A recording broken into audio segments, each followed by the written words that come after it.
আসসালামু আলাইকুম। সুপ্রিয় চিকিৎসক বৃন্দ এবং মেডিকেল শিক্ষার্থী বৃন্দ, আশা করি আপনারা সকলেই ভালো আছেন। আপনাদের দীর্ঘ অবসানের পর অবশেষে আমরা আমাদের প্রিয় স্যারকে পেয়ে গেছি। আজকের আমাদের মেন্টর হচ্ছেন আপনাদের সবার প্রিয় স্যারকে আসলে নতুন করে পরিচয় করিয়ে দেওয়ার কিছু নাই। আর স্যারকে আপনারা সবাই চেনেন, আমাদের উত্তরবঙ্গের মুখপাত্র।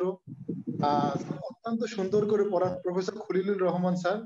স্যার বর্তমানে রাজশাহী মেডিকেল কলেজের একজন জনপ্রিয় মেডিসিন বিশেষজ্ঞ এবং রাজশাহী মেডিকেল কলেজের মেডিসিন বিভাগীয় প্রধান।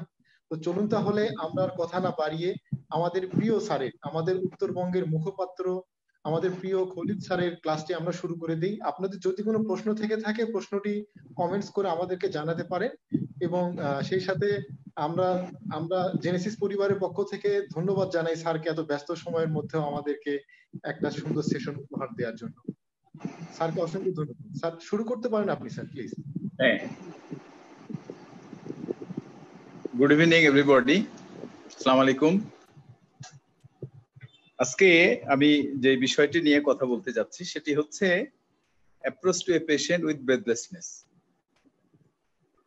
আমরা যেই ধরনের রোগী খুব বেশি পাই তার মধ্যে ব্রেথলেসনেসের রোগী একটি খুব কমন যে বিষয়গুলো নিয়ে আমাদের মানুষরা, আমাদের রোগীরা আমাদের কাছে আসে সেগুলো হচ্ছে, একটি হচ্ছে যেমন ব্যথা, সেটি শরীরের যে কোনো জায়গায় হতে পারে, আবার জ্বর, আবার শ্বাসকষ্ট, এগুলো খুব কমন। তো শ্বাসকষ্ট নিয়ে যখন রোগী আসবে তখন আমাদের কিছু নিয়ম কানুন আছে, সেই নিয়ম অনুযায়ী যদি আমরা অ্যাপ্রোচ করি তাহলে আমাদের যে উদ্দেশ্য সেটি হচ্ছে শ্বাসকষ্টের প্রকৃত কারণ বের করে তার সঠিক চিকিৎসা দেওয়া। অ্যাপ্রোচ কথাটির অর্থ হচ্ছে প্রবেশ পথ। এখানে প্রবেশ পথ বলতে বোঝানো হচ্ছে যে একজন মানুষ যে অসুখে সাফার করতেছে, যার জন্য উনি শ্বাসকষ্টে ভুগছেন, সেখানে প্রবেশ করা।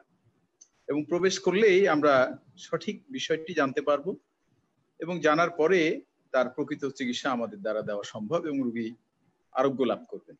এই জন্যই অ্যাপ্রোচ কথাটা ব্যবহার করা হয়। এখন আমরা যাই যে শ্বাসকষ্ট, একজন মানুষ এসে বলবে আমার শ্বাসকষ্ট হয়, সব মানুষ কিন্তু এই কথাটা বলবে না। কেউ এসে বলবে আমার বুকে চাপ ধরে থাকে, কেউ বলবে আমি কোনো কিছু করলেই ক্লান্ত হয়ে যাই, কেউ এসে বলবে আমার বুকের মধ্যে কেমন জানি করে, আমি বুঝতে পারি না। আবার কেউ এসে বলবে আমার বুকের মধ্যে শব্দ হয়, বিশেষ করে রাত্রিবেলা। আবার কেউ এসে বলবে আমার বুকের মধ্যে কি জানি হয়, কিছু ওষুধ আছে না খেলে আমি স্বস্তি বোধ করি না। এরকম বিভিন্ন ভাবে কিন্তু রোগী একজন চিকিৎসকের কাছে আসে এবং চিকিৎসককে বুঝতে হবে রোগীর ভাষা, না বুঝলে কিন্তু অ্যাপ্রোচটা সঠিক হবে না। তাহলে এই যে নানাভাবে একজন রোগী ডাক্তারের কাছে আসে, এই বিষয়গুলো কিন্তু প্রথমে জানতে হবে। এখন এই শ্বাসকষ্ট কি হঠাৎ করেই হলো না দীর্ঘদিন ধরে আছে, এই দুটি বিষয় আমাদেরকে বুঝতে হবে। হঠাৎ করে হলো মানে আমি বলতে চাচ্ছি যে অ্যাকিউট ব্রেথলেসনেস, সাডেন অনসেট। আর দীর্ঘদিন ধরে আছে তার মানে অনেকদিন ধরে ভুগতেছে, এখন হয়তো শ্বাসকষ্টটা তার বেড়ে গেছে, কিংবা অনেকদিন ধরে আছে উনি চিকিৎসা নিচ্ছেন, সঠিকভাবে নিরাময় হচ্ছে না। এরকম কিছু ক্রনিক কন্ডিশন আছে যেগুলোতে অনেক দিন ধরে শ্বাসকষ্ট হয়, কিংবা আমরা অনেক সময় বলি এক্সারশনাল ব্রেথলেসনেস। আর যেগুলো অ্যাকুট কন্ডিশন, রোগী বলে যে আমি ভালোই ছিলাম কিন্তু হঠাৎ করে আমার শ্বাসকষ্ট বেড়ে গেল, কিংবা আমার শ্বাসকষ্ট ছিল but it was under control, হঠাৎ করে আমার শ্বাসকষ্ট বেড়ে গেল। তাহলে শ্বাসকষ্টটাকে আমরা ভাগ করলাম যে এটি হচ্ছে ক্রনিক ব্রেথলেসনেস আর এটি হচ্ছে অ্যাকুট ব্রেথলেসনেস। এই জিনিসগুলো আমাকে নির্ধারণ করতে হবে যে আসলে প্রকৃত অবস্থায় কি, সেটা জানতে হলে আমাদের হিস্ট্রি নিতে হবে, এক্সামিন করতে হবে এবং খুব লজিক্যাল কিছু ইনভেস্টিগেশন আছে সেগুলো করতে হবে। তাহলে কিন্তু আমরা বুঝতে পারবো যে প্রকৃতপক্ষে তার শ্বাসকষ্টের কারণটা কি। আমি প্রথমেই ক্রনিক ব্রেথলেসনেস এর কথাগুলোই আসি। ক্রনিক ব্রেথলেসনেস এই বিষয়গুলো আমাদের দেশে খুব কমনলি আমরা পেয়ে থাকি। আমরা জানি যে কোনো মানুষকে, আমরা সাধারণ মানুষ আমাদের দেশে জানে যে অনেকদিন ধরে যে শ্বাসকষ্টগুলো হয় তার কারণ কি? যেমন একটি হচ্ছে ব্রঙ্কিয়াল অ্যাজমা। এটা আমাদের দেশে সাধারণ মানুষের ধারণাই কিন্তু আছে যে হাঁপানি, এই আঞ্চলিক ভাষায় অনেকে হাঁপানি বলে, অনেকে টানের অসুখ বলে, অনেকে শ্বাসকষ্টের ব্যায়াম বলে, অনেকে অ্যাজমা সরাসরি বলে। তো এই জিনিসগুলো খুব কমন। তাহলে যেই ব্যক্তিটা অনেকদিন ধরে শ্বাসকষ্টে ভুগতেছে সেই ব্যক্তিটার অ্যাজমা আছে কিনা এটা কিন্তু আমাদের প্রথমেই খেয়াল করতে হবে। তো অ্যাজমার যে ইতিহাসগুলো আমরা যদি নিয়ে থাকি তাহলে বুঝবো যে সাধারণত ছোটবেলা থেকে শুরু হয়, ছোটবেলা থেকে শুরু হয় এবং ফ্যামিলি হিস্ট্রি থাকে। অনেক সময় অবশ্য লেট অনসেট অ্যাজমা আছে, সেটা কিন্তু আবার বড় বেলায় শুরু হয়, বয়স বেশি হলে শুরু হয়। কিন্তু কমনলি কিন্তু আমাদের হচ্ছে ছোটবেলা থেকে, অল্প বয়স থেকে শুরু হয় এবং তাদের কিন্তু একটি ফ্যামিলি হিস্ট্রি থাকে। আরেকটি হিস্ট্রি থাকে বলে অ্যালার্জির ইতিহাস থাকে। অ্যালার্জির ইতিহাসটা কেমন বলবো, যে আমার নাক দিয়ে অনেক সময় পানি পড়ে, আমার চোখ চুলকায়, আমার শরীর চুলকায়, কোনো কিছু খেলে হয়তো আমার অ্যালার্জি হচ্ছে, চুলকাচ্ছে বা শরীরে গোটা গোটা দেখা দিচ্ছে, এই জাতীয় ইতিহাস যদি থাকে, কিংবা আমি কিছু ওষুধ খাই, খুব কমন খুব পরিচিত কিছু মেডিকেশন আছে, সেই ওষুধগুলো খাই, আমার শীতকালে বিষয়টা বেড়ে যায়। আবার কেউ কেউ বলবে না আমি শীতকালে ভালোই থাকি, গরমকালে আমার সমস্যা হয়। আবার কেউ কেউ বলবে আমি যদি একটু বেশি পানি নাড়াচাড়া করি তাহলে আমার সমস্যা হয়। আবার কেউ কেউ বলবেন, বিশেষ করে মায়েরা বলবেন, যে আমি যদি বাসায় যদি একটু কাজ করি, একটু ঘর দুয়ার পরিষ্কার করি, একটু কাপড় কাচি, বা আমি যদি কোনো তরকারি কাটি, তাহলে আমার সমস্যাটা বেড়ে যায়। এগুলো সব অ্যাজমাকে ফেভার করে।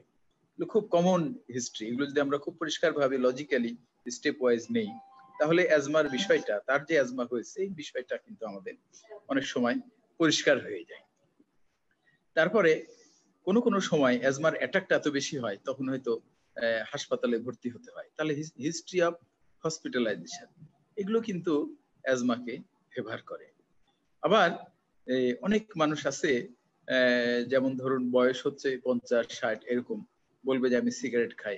প্রথম দিকে আমার শ্বাসকষ্ট ছিল, আমি অত গুরুত্ব দিতাম না, কিন্তু এখন শ্বাসকষ্টটা এত বেশি যে আমি আমার প্রাথমিক যে কাজগুলো আছে, ইভেন আমি যদি খাই তারপরে আমি হাঁপিয়ে যাচ্ছি, আমি বাথরুমে যাচ্ছি তারপরে হাঁপিয়ে যাচ্ছি, আমি গোসল করতেছি তারপরে কিন্তু আমি হাঁপিয়ে যাচ্ছি। এই বিষয়গুলো কিন্তু এবং সিওপিডি কে খুব ফেভার করে। সাধারণত ব্রঙ্কিয়াল অ্যাজমা এবং সিওপিডির সঙ্গে অনেক সময় আমরা পার্থক্য নির্ধারণ করার চেষ্টা করি, অনেক সময় খুব কাছাকাছি মনে হয়। ব্রঙ্কিয়াল অ্যাজমার রোগী বলবে যে ইন বিটুইন অ্যাটাক আমি মোটামুটি ভালো আছি, একদম নর্মাল মানুষের মতো সে লাইফ লিড করে। কিন্তু সিওপিডির একজন রোগী, ইট ইজ প্রোগ্রেসিভ ডিজঅর্ডার, আস্তে আস্তে বাড়তেই থাকে। বিশেষ করে যে সিগারেট খাওয়া কন্টিনিউ করে, বা কেউ ময়লা বা ধুলাবালির মধ্যে যার অকুপেশন, তার কিন্তু এই সিওপিডিটা আস্তে আস্তে বাড়তেই থাকে। এবং পরিষ্কারভাবে বোঝা যায় যে সিওপিডি রোগী রাত্রেবেলা অনেকটা ভালো থাকে, কিন্তু অ্যাজমার রোগী রাত্রেবেলায় তাদের অ্যাটাকটা বেশি হয়, গলার মধ্যে বাঁশির মতো বাজে, এটা কিন্তু অ্যাজমার রোগীরা প্রায় বলে থাকে। তো সিওপিডি রোগী আস্তে আস্তে বাড়তে থাকবে, বয়স যতই বাড়তে থাকবে তার ডিজিজ কিন্তু ততই বাড়তে থাকবে।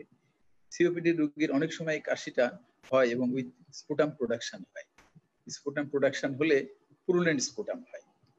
কিন্তু অ্যাজমার রোগীর সাধারণত পুরুলেন্ট স্পুটাম হয় না, সে বলবে যে আমার কাশি হচ্ছে, কাশিটা বের করতে পারলে ভালো হতো, তার মানে পুরুলেন্ট হয় না বা প্রোডাক্টিভ হয় না, অনেক সময় মিউকয়েড হয়। রোগী বলবে কাশিটা আমাকে বের করে দেন, বের করলেই আমি ভালো হয়ে যাব, কিন্তু এটা সম্ভব হয় না, কারণ তার ওই রকম পুরুলেন্ট স্পুটাম হয় না বা প্রোডাক্টিভ হয় না। তো এই হচ্ছে মানে ক্রনিক বেদলেসনেস এর দুটো খুব গুরুত্বপূর্ণ কারণ। আরেকটি কারণ আছে, সেটি হচ্ছে যে আমরা অনেক সময় বলি আইএলডি, আবার নতুন ভাবে বলা হচ্ছে ডিপিএলডি, ডিফিউজ প্যারেনকাইমাল লাং ডিজিজ। এটাও কিন্তু প্রোগ্রেসিভ, শ্বাসকষ্ট হয়, কোনো মতেই এটাকে ধরল করা যায় না বা রিগ্রেস করা যায় না। কিন্তু সিওপিডি বা ব্রঙ্কিয়াল অ্যাজমার সঙ্গে এটার একটি পার্থক্য আছে, খুব সুন্দর পার্থক্য আছে, সেটি হচ্ছে এখানে ড্রাই কফ হবে, নন প্রোডাক্টিভ, একদম শুষ্ক কাশি হবে, এবং বাইল্যাটারালি যদি আমরা অসকালটেট করি দেখা যাবে কোর্স ক্রিপিটেশন আছে। কিন্তু ব্রঙ্কিয়াল অ্যাজমায় দেখা যাচ্ছে কোনো ক্রিপিটেশন সাধারণত পাওয়া যায় না, ওই জায়গায় বিশেষ করে রংকাই বেশি পাওয়া যায়। তাহলে ক্রনিক বা এক্সেশনাল ব্রেথলেসনেস এর আরেকটি কিন্তু খুব গুরুত্বপূর্ণ কারণ হচ্ছে ইন্টারস্টিশিয়াল লাং ডিজিজ। এটা কিন্তু খুব খুব অ্যাজমা বা সিওপিডির মতো যে এত কমন পাওয়া যায় তা না, কিন্তু তারপরেও এই জিনিসগুলো পাওয়া যায়। আবার খেয়াল করতে হবে যে একজন মানুষ যার রিউমাটয়েড আর্থ্রাইটিস আছে বা এসএলই আছে, সেই রোগী যখন বলবে আমার শ্বাসকষ্ট হচ্ছে, শুষ্ক কাশি হচ্ছে, তখন বুঝতে হবে যে এই রোগীর হয়তোবা আইএলডি বা ডিপিএলডি ডেভেলপ করছে। তার কারণ হচ্ছে রিউমাটয়েড আর্থ্রাইটিস এবং এসএলইর কিন্তু গুরুত্বপূর্ণ কমপ্লিকেশন হচ্ছে ইন্টারস্টিশিয়াল লাং ডিজিজ বা ডিপিএলডি। অনেক সময় আমরা বলি সেকেন্ডারি আইএলডি। ম্যাক্সিমাম ক্ষেত্রে আইএলডি বা ডিপিএলডি কোনো কারণ জানা যায় না, সেগুলোকে আমরা বলি প্রাইমারি বা ইডিওপ্যাথি। তাহলে ক্রনিক ব্রেথলেসনেসের আরেকটি কারণ বললাম, আরো অনেক কিছু কারণ আছে ক্রনিক ব্রেথলেসনেসের, যেগুলোতে সাধারণত দেখা যাচ্ছে যে চেস্ট এক্সামিন করলে কোনো কিছু পাওয়া যায় না বা কোনো রেসপিরেটরি সিমটম থাকে না।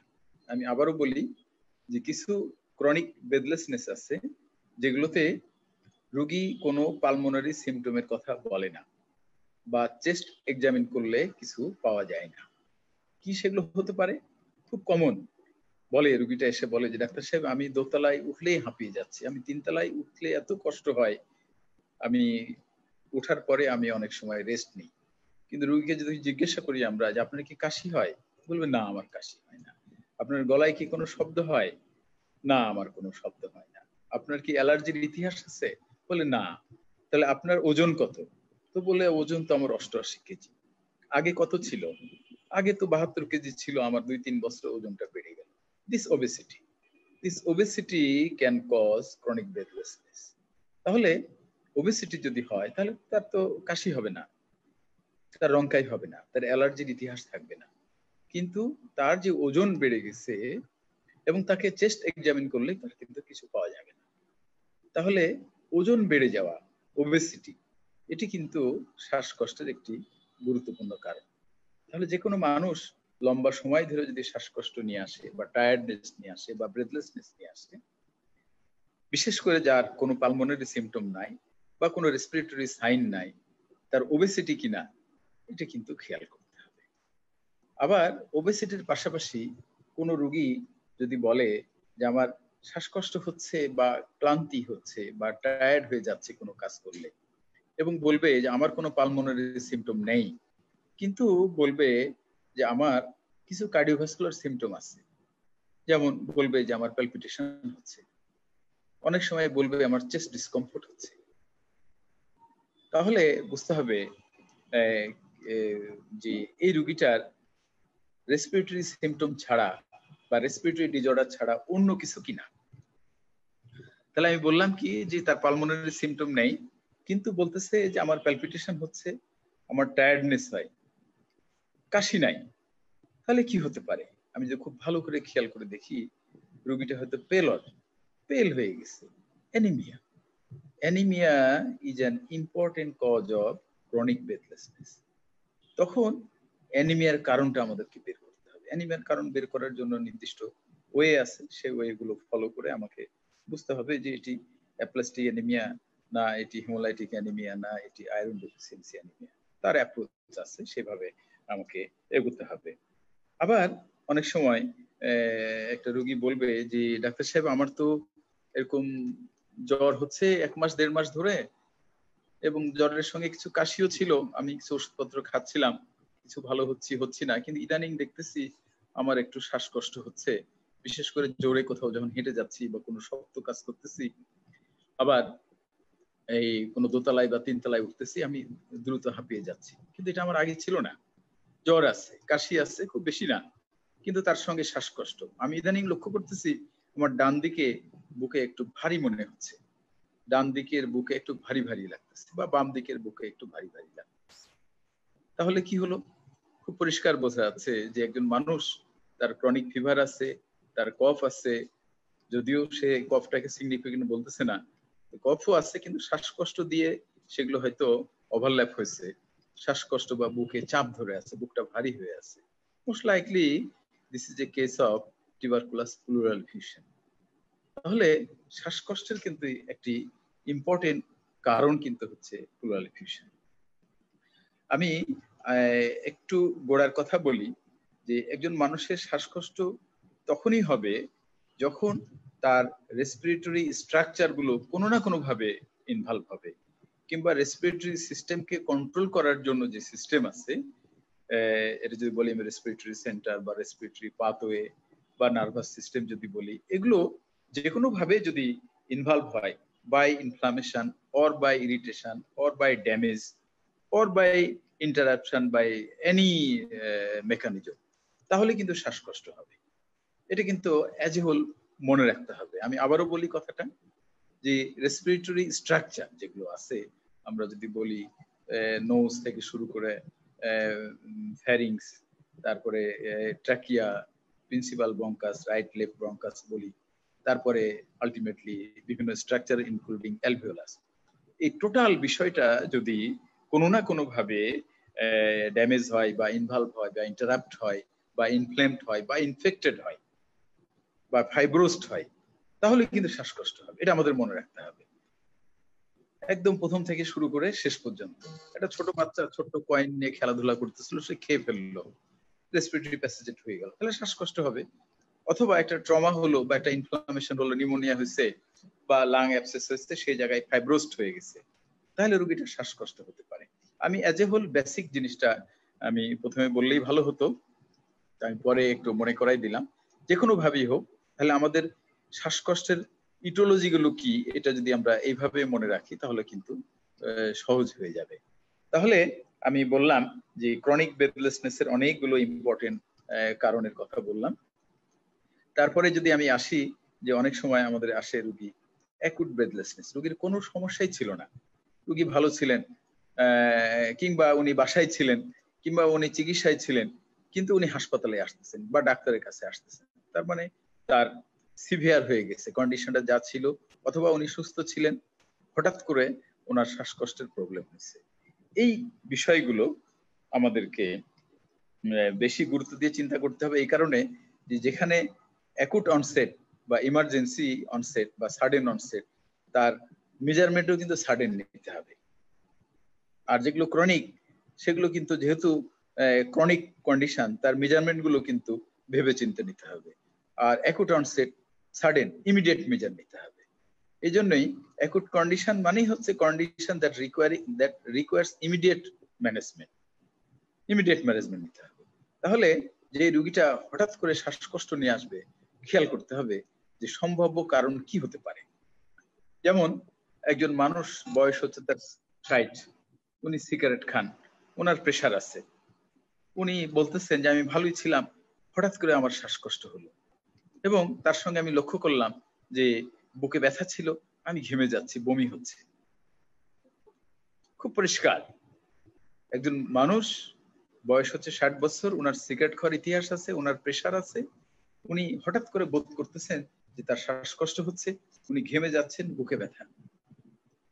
অনেক সময় কফ হয়, ফ্রদি, বমি হচ্ছে, মোস্ট লাইকলি এটি কি হবে, এটি হচ্ছে একটি অ্যাকুট কন্ডিশন, একটি emergency condition, acute left ventricular failure, acute left ventricular failure causing pulmonary oedema. তাহলে কি হলো বিষয়টা, একজন মানুষ, আমি বললাম যে 60 বছর বয়স, সিগারেট খান, রিস্ক ফ্যাক্টর, বয়স একটা রিস্ক ফ্যাক্টর, ছেলে মানুষ একটা রিস্ক ফ্যাক্টর, ওনার প্রেশার একটা রিস্ক ফ্যাক্টর, সবগুলোর জন্যই আমাদেরকে বলছে যে এটি হচ্ছে অ্যান্টেরিয়র এমআই। আর অ্যান্টেরিয়র এমআই হলেই তার কমপ্লিকেশন হচ্ছে লেফট ভেন্ট্রিকুলার ফেলিওর। আর লেফট ভেন্ট্রিকুলার ফেলিওর হলে কি হবে, এন্ডায়াস্টোলিক প্রেশারটা বেড়ে যাবে, লেফট অ্যাট্রিয়াল প্রেশার বেড়ে যাবে, পালমোনারি ভেন গুলো ডাইলেটেড হয়ে যাবে, যার ফলে কি হবে, ক্যাপিলারি লিকিং হবে, পালমোনারি কনজেশন হবে, অনেক সময় প্লুরাল এফিউশন হয় এবং শ্বাসকষ্ট হয়। এটি হচ্ছে একটি গ্রেভ কন্ডিশন, এটা acute condition, and it needs immediate management, immediate hospitalisation, immediate ICU management. এটি হচ্ছে অ্যাকুট ব্রেথলেসনেস এর একটি ইম্পর্টেন্ট কজ। আরেকটা হচ্ছে যে একজন মানুষ সিওপিডি আছে, আগে থেকেই আছে, হয়তো 20 বছর ধরে উনি সাফার করতেছেন, হঠাৎ করে দেখা যাচ্ছে তার অ্যাকুট এক্সারবেশন অফ সিওপিডি, এটা কিন্তু অ্যাকুট ব্রেথলেসনেস এর একটি ইম্পর্টেন্ট কজ।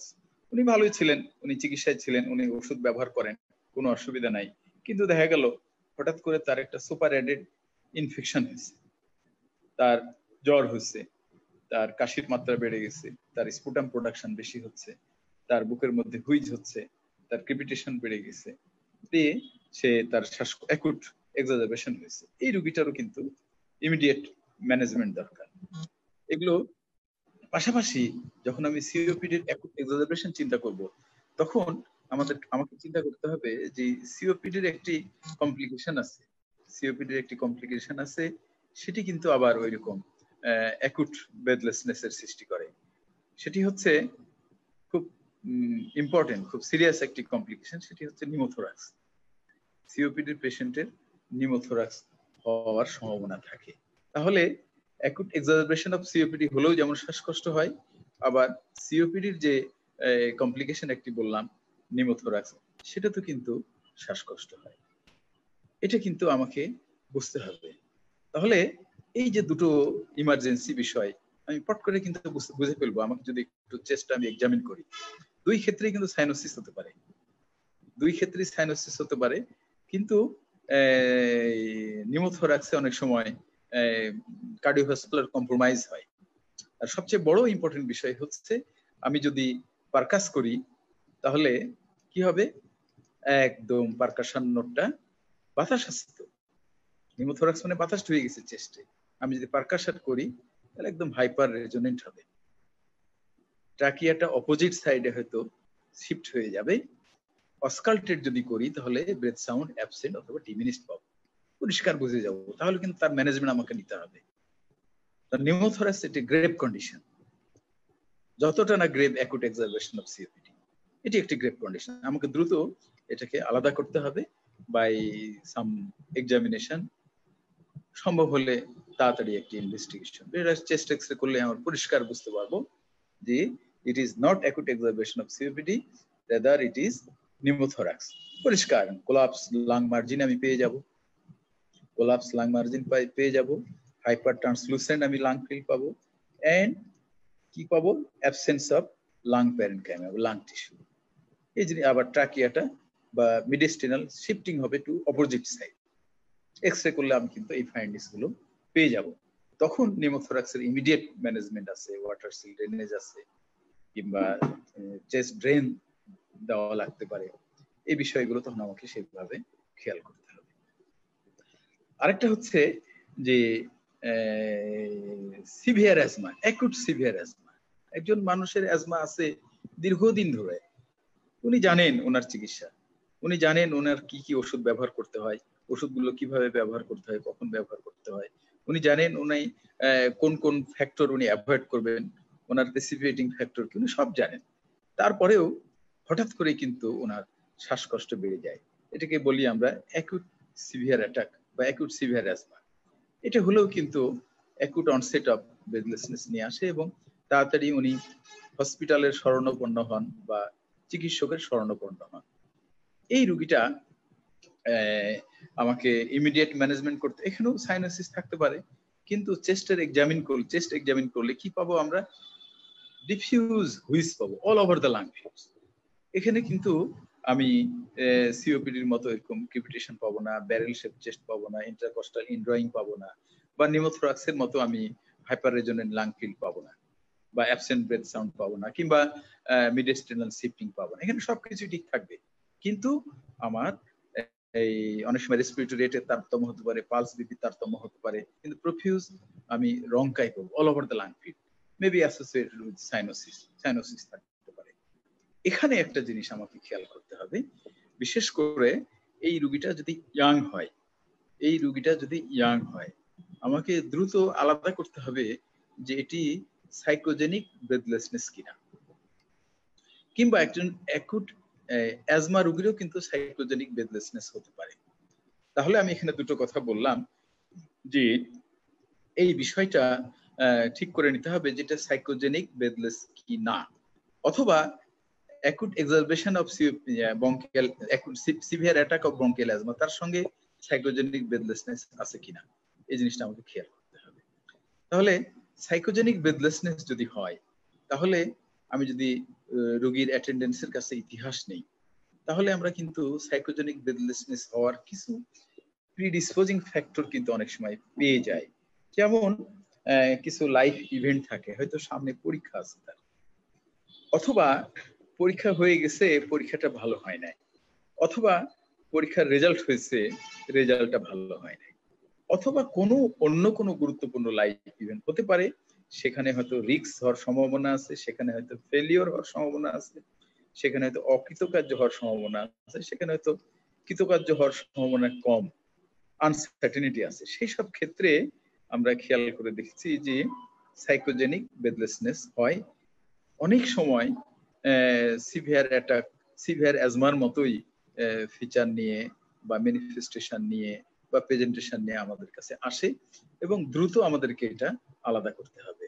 আমরা যদি ইতিহাস নেই, তাহলে আমি বললাম যে এরকম ইতিহাস এটা পেয়ে যাব, টেস্ট এক্সামিন করলে দেখা যাবে আমি কোনো কিছু পাচ্ছি না, টেস্ট এক্সামিন করলে কোনো কিছু পাচ্ছি না। পাশাপাশি আমি যে জিনিসগুলো পাচ্ছি, এখানে হয়তো রেসপিরেটরি রেট বাড়তে পারে, এখানে পালস রেট বাড়তে পারে, সিস্টোলিক ব্লাড প্রেশারও বাড়তে পারে। কিন্তু একটা জিনিস অনেক সময় আমরা পেয়ে থাকি, সেটি হচ্ছে এই একটা মানুষের যদি নর্মাল রেসপিরেটরি রেট 16 হয়, কিন্তু এই ক্ষেত্রে দেখা যাচ্ছে 32 হচ্ছে, 35 হচ্ছে, তাহলে এক ধরনের ডিজঅর্ডার হয়। আমরা বলি তাকে রেসপিরেটরি অ্যালকালোসিস।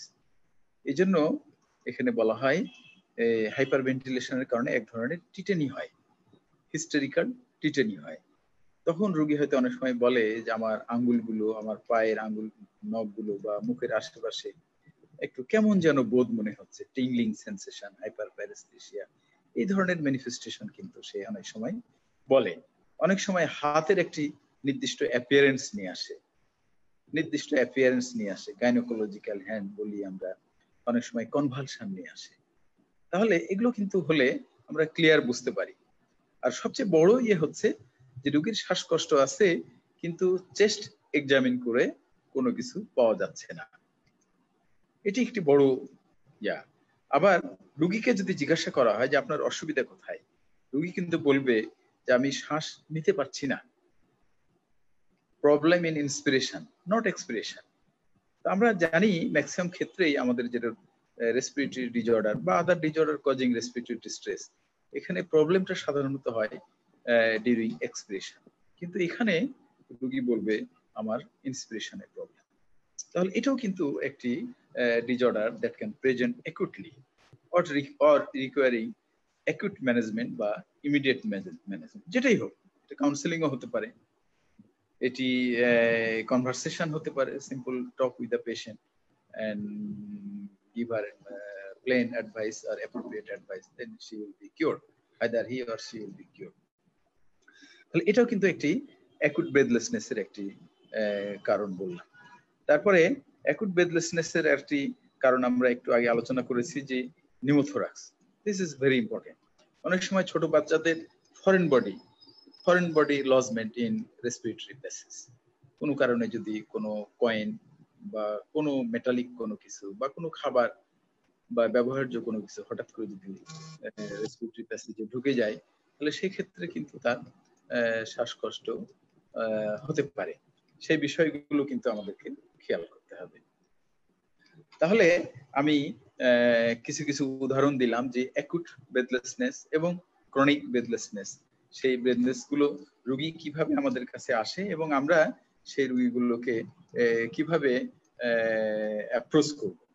এখন এখানে কিছু অ্যাডিশনাল আরো কিছু কথা আছে, সেই জিনিসগুলো বলি।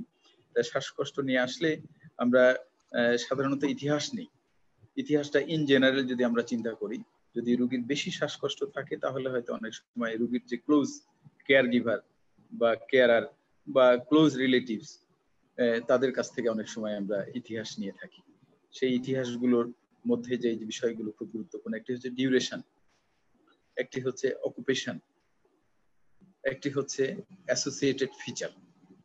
এই তিনটা হচ্ছে খুব গুরুত্বপূর্ণ। একটি হচ্ছে বললাম ডিউরেশন, একটি হচ্ছে অকুপেশন, আরটি হচ্ছে অ্যাসোসিয়েটেড ফিচার। আরো অনেক আছে, যেমন মেডিকেশন, কি কি ওষুধ সে ব্যবহার করে, তার কোনো কোমরবিডিটি আছে কিনা, এই বিষয়গুলো কিন্তু গুরুত্বপূর্ণ। যেমন ডিউরেশন, অনেক দিন ধরে শ্বাসকষ্ট বলতে আমরা কিছু কিছু ডিজিজ আমরা বুঝি, আমি অলরেডি বলে ফেলেছি। আর যেটা সাডেন অনসেট, তারও কিছু ডিজিজ বা এক্সাম্পল আমি বলেছি। তারপর অকুপেশন ম্যানেজমেন্টের জন্য খুব গুরুত্বপূর্ণ।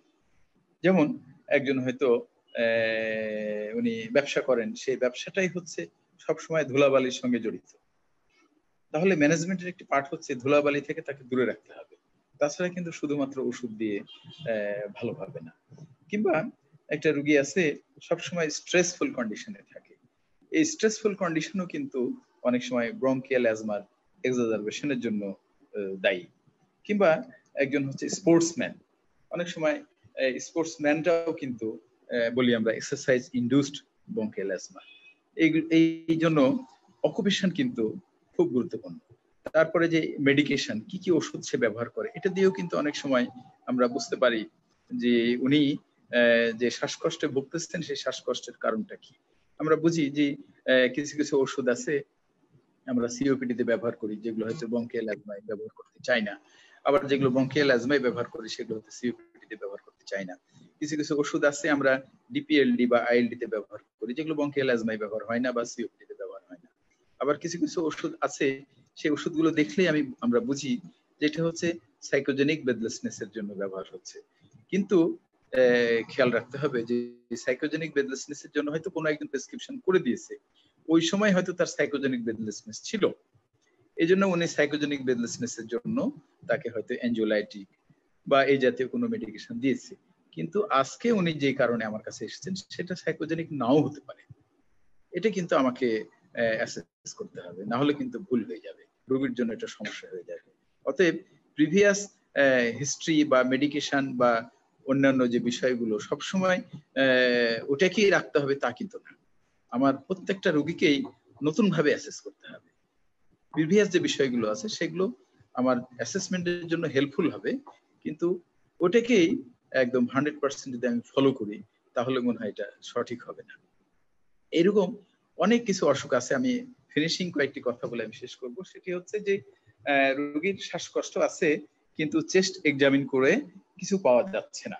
রোগীর শ্বাসকষ্ট আছে কিন্তু চেস্ট এক্সামিনেশন রিভিলস নাথিং। এই বিষয়গুলো কি কি, এই কয়টা কথা বলে আমি আজকের মতো শেষ করব। তার মধ্যে প্রথম আমি দুই একটি কারণ বলেছি, যেমন হচ্ছে যে ওবেসিটি। ওবেস স্বাস্থ্য অনেক বেশি, তার শ্বাসকষ্ট, উনি ক্লান্ত হয়ে যান, টায়ার্ড হয়ে যান, উনি কোথাও দৌড়ঝাঁপ করতে পারেন না, উনি কোনো শক্ত কাজ করতে পারেন না, উনি তিনতলা চারতলায় উঠতে পারেন না। তার চেস্ট এক্সামিন করলে সাধারণত কিছু পাওয়া যাবে না। ওয়েট রিডাকশন করলেই, এক্সারসাইজ করলেই কিন্তু এটার ইমপ্রুভমেন্ট হবে।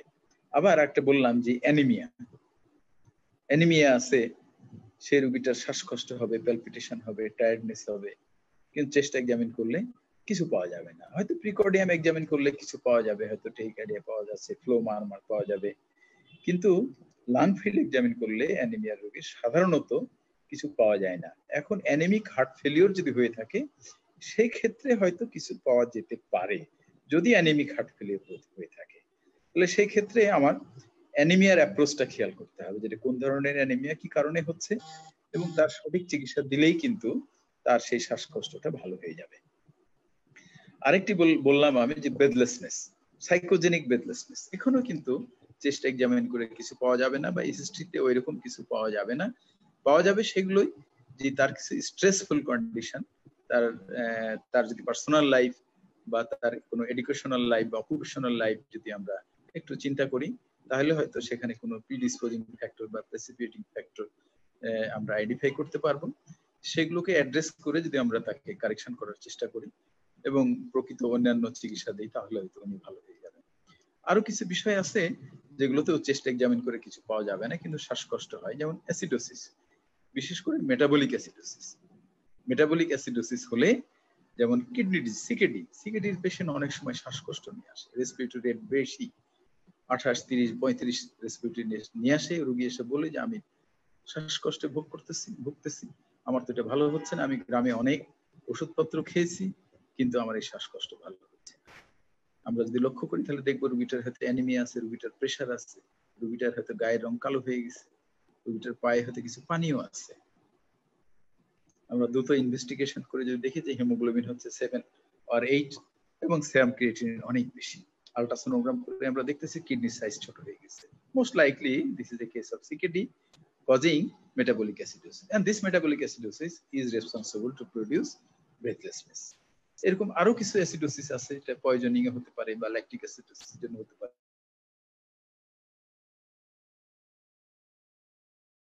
তাদের অনেক সময় ল্যাকটিক অ্যাসিডোসিস হয়, সেখানে কিন্তু এক ধরনের শ্বাসকষ্ট হয় এবং যথার্থভাবে রেস্ট নিলেই কিন্তু তার ল্যাকটিক অ্যাসিডোসিস কারেকশন হয়ে যাচ্ছে এবং শ্বাসকষ্ট রিলিফ হয়ে যাচ্ছে। তাহলে এখানেও কিন্তু আমরা চেস্ট এক্সামিন করলে তার কিন্তু কোনো কিছু পাবো না।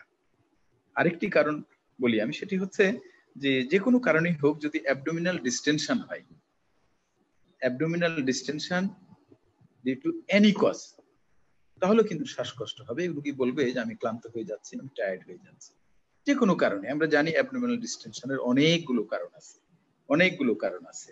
তার মধ্যে একটি ফ্যাট বা ওবেস পারসন, তারও অ্যাবডোমিনাল ডিস্টেনশন। ফ্লুইড, আমরা জানি এফ দিয়ে অনেকগুলো টার্ম আমরা ব্যবহার করি, এই এফ দিয়ে যদি যে বিষয়গুলো আছে সেগুলো যদি খেয়াল করি, তাদের সবারই কিন্তু শ্বাসকষ্ট হয়। আপনারা খেয়াল করবেন যে প্রেগনেন্ট মহিলা তারা কিন্তু বলে যে আমি হাঁপাই যাচ্ছি, একটু এদিক ওদিক হাঁটলেই কিন্তু হাঁপিয়ে যাচ্ছে। তার কিন্তু এই অ্যাবডোমিনাল ডিস্টেনশনের জন্য শ্বাসকষ্ট হয়। অনেক সময় প্রেগন্যান্সিতে আবার পাশাপাশি অ্যানিমিয়াও থাকে। হ্যাঁ, ইনক্রিজ ডিমান্ডের জন্য নিউট্রিশনাল অ্যানিমিয়া কিন্তু অনেক সময় হয়, যেহেতু তার শারীরিক গ্রোথ আছে প্লাস বাচ্চার গ্রোথ আছে। এই ইনক্রিজ ডিমান্ডের জন্য তার অনেক সময় অ্যানিমিয়া হয়, যেটি নিউট্রিশনাল অ্যানিমিয়া। তার কারণে কিন্তু শ্বাসকষ্ট হয়। আবার অ্যাবডোমিনাল ডিস্টেনশনের জন্য শ্বাসকষ্ট হয়। পাশাপাশি খেয়াল করতে হবে তার অন্য কোনো অসুখ আছে কিনা। অনেক সময় প্রি এক্সিস্টিং অনেক অসুখ থাকে যেগুলো প্রেগন্যান্সিতে এক্সাজারবেট করে। যেমন ধরুন ভালভিউলার হার্ট ডিজিজ আছে বা কনজেনিটাল অ্যানোমেলি আছে, সেগুলো কিন্তু আগে হয়তো ডরমেন্ট ছিল, আমরা খেয়াল করি নাই, রোগী খেয়াল করে নাই, রোগীর গার্জিয়ান খেয়াল করে নাই, কিন্তু প্রেগন্যান্সিতে কিন্তু এগুলো এক্সপোজড হয়ে যায়। কিন্তু এগুলোও খেয়াল করতে হবে। শুধু যে অ্যাবডোমিনাল ডিস্টেনশন বা অ্যানিমিয়া বলে আমরা ছেড়ে দেবো তাহলে কিন্তু হবে না। আমাদের প্রিকর্ডিয়ামটা ভালো মতো দেখতে হবে যে কনজেনিটাল অ্যানোমেলি বা কোনো ভালভিউলার হার্ট ডিজিজ আছে কিনা, কিংবা রোগীর হয়তো অন্য কিছু আছে, যেমন হয়তো বঙ্কিয়াল অ্যাজমা আগে থেকে ছিল, কেউ খেয়াল করে নাই, এই সময় হয়তো এক্সাজারবেট করতে পারে। অনেক সময় আরেকটি জিনিস হয়, সেটি হচ্ছে প্রেগন্যান্সিতে প্রলং ইমোবিলাইজেশনের জন্য, রিকম্বেন্ট পজিশনে থাকার জন্য অনেক সময় থ্রোম্বোএম্বোলিজম হয়। সেটি যদি অ্যাকুট অনসেট হয় তাহলে সাডেন ব্রেথলেসনেস নিয়ে আসবে, আবার যদি ক্রনিক যদি হয় তাহলে এক্সাশনাল ব্রেথলেসনেস নিয়ে আসবে। তাহলে অ্যাকুট হলে সাডেন ব্রেথলেসনেস নিয়ে আসবে, ক্রনিক যদি হয় সেটি এক্সাশনাল ব্রেথলেসনেস নিয়ে আসবে। এবং এখানে একটি বিষয় হচ্ছে, সেটি হলো যে সাধারণত আমরা জানি শ্বাসকষ্ট রোগীরা প্রপড আপ থাকলে ভালো থাকে, কিন্তু এই ক্ষেত্রে এই পালমোনারি এম্বোলিজম বা ক্রনিক থ্রম্বোএম্বোলিজম এই রোগীগুলো শুয়ে থাকলেই ভালো বোধ করবেন, শুয়ে থাকলে উনি বেটার ফিল করবেন, এবং প্রপড আপ থাকলেই অনেক সময় তার সমস্যা হতে পারে, শ্বাসকষ্টটা বাড়তে পারে। এই বিষয়গুলো খেয়াল করতে হবে। যাই হোক, আমি অনেক কিছুই বলে ফেললাম মনে হয়। তো এই হচ্ছে মোটামুটি অ্যাপ্রোচ। এখন আমরা যদি লজিক্যাল ইনভেস্টিগেশন করি, লজিক্যাল এক্সামিনেশন তারপরে ইনভেস্টিগেশন করি, তাহলে ব্রেথলেসনেস এর যে সঠিক কারণ, সেই সঠিক কারণটা বের হয়ে যাবে, বের হয়ে তার চিকিৎসা দিলে রোগী বেটার ফিল করবে। তো আমি আর প্রসিড করছি না, আমি এই পর্যন্ত বলে শেষ করছি। সবাইকে ধন্যবাদ, শুভ সন্ধ্যা, আসসালামু আলাইকুম। আসসালামু আলাইকুম স্যার, আপনাকে অসংখ্য ধন্যবাদ। অসংখ্য ধন্যবাদ।